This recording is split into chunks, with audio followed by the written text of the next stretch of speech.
This DoSo Loog lesson is for Basics, a chapter in the DoSo Loog Guitar Book.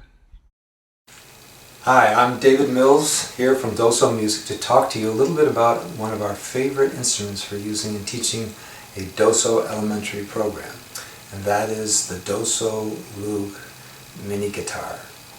And the Loog Mini Guitar has 3 strings on it. It's small like a ukulele, but it is a guitar.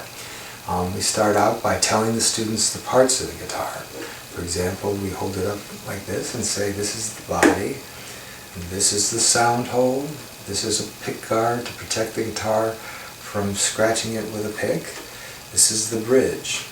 Obviously these are the strings, this is the headstock, these are your tuners for tuning the guitar. This is known as the nut, and then we say, what do you think connects the body to the head? And they'll say the neck.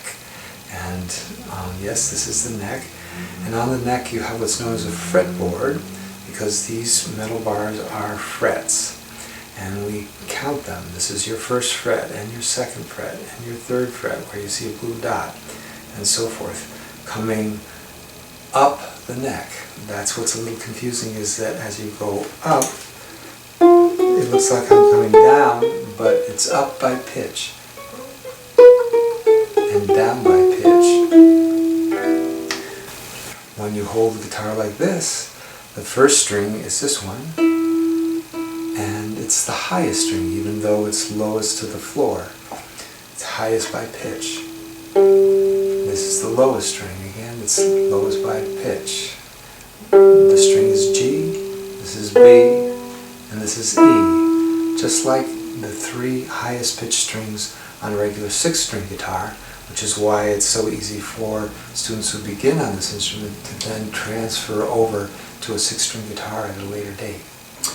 You'll notice that I have colored dots on the mini Loog guitars that we use in a DoSo Elementary classroom. And the guitars come with just white fretboard markers, and I actually color them in. I do that with permanent Sharpies. You see a blue, a green, and a red.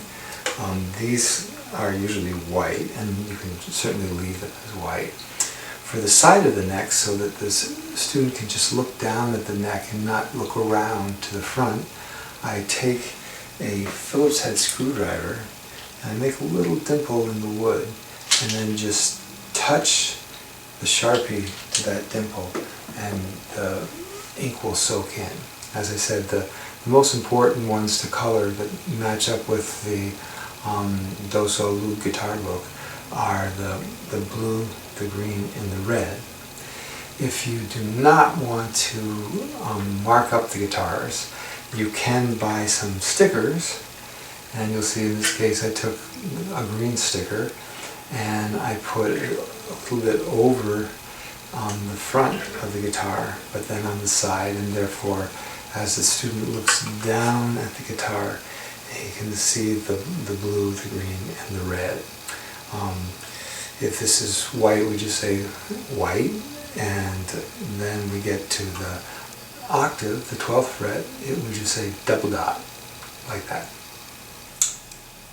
So once the students in the class are familiar with the parts of the guitar, we let them have one and hold it. Most of your students will start out by sitting down and placing, if they're right-handed, the guitar onto their right leg like this, and with their hand coming around the neck like this. You can strum first with no fingers on the neck, and then add them.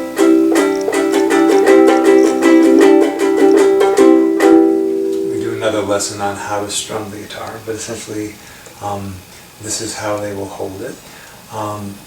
They will have a guitar strap. Loog makes a very nice white cotton guitar strap. The cotton, I find, is more comfortable than other straps that have polyethylene in them or whatever, because the cotton, when it touches their neck, is more comfortable. And you'll adjust the strap so that it is at the guitar is at the same length when they stand up.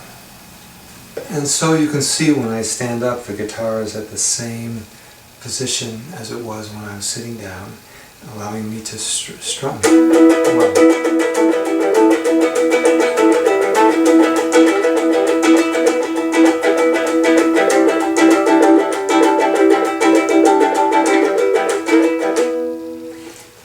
What you want to not have the students do is play the guitar way down low here. They see rock people doing that, but you'll also notice that some of those rock guitarists never strum at a fast pace. The notes on the neck. It's important that the students learn how to find the notes on the neck. It's not a question of memorization. Once you explain to them that between the notes E and F and B and C, there's a half step, meaning moving one fret, then they can easily find them because there are only 7 notes. There are variations of them, but essentially there is, if you start at middle C on a piano, it's C, D, E, F, G, A, B, C again. And on the piano you can easily see that between E and F there's a half step, there's no black note in between, and between B and C there's a half step.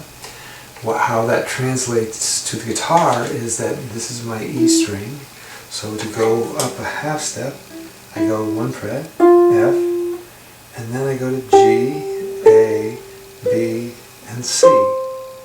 My middle string is B, a half step to C, D, E, F, G. My lowest string is G, A, B, half step to C, D, E, F, and G. Well, you say, but there are 12 notes. Yes, there are variations of A, B, C, and D. If you want a note to be an F sharp, for example, you find F, and then one more up by pitch is F sharp. Then G. You want G sharp, it's one more up from G. And so forth. If you want flat notes, you are going to find the note. In this case, let's say I go to A, and I want A flat. It's going to be 1 down by pitch. If I want a G flat, here's G, there's G flat, and so forth. And from there the students can learn how to build chords and build scales, which we'll get into a little bit later. Notes on the neck.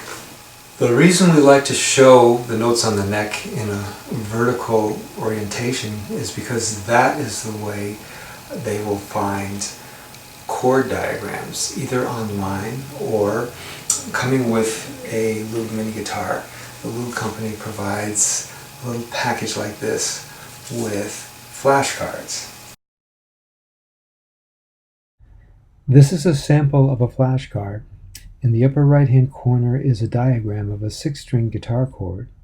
If you ignore the 3 strings to the left, you see the simple way to play the same chord on a Loog guitar. Tuning your Loog guitar.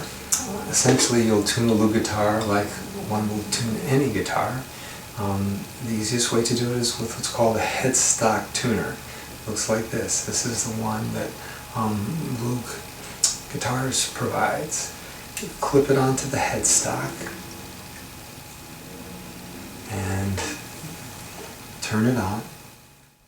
You press the button again to set it to the guitar setting.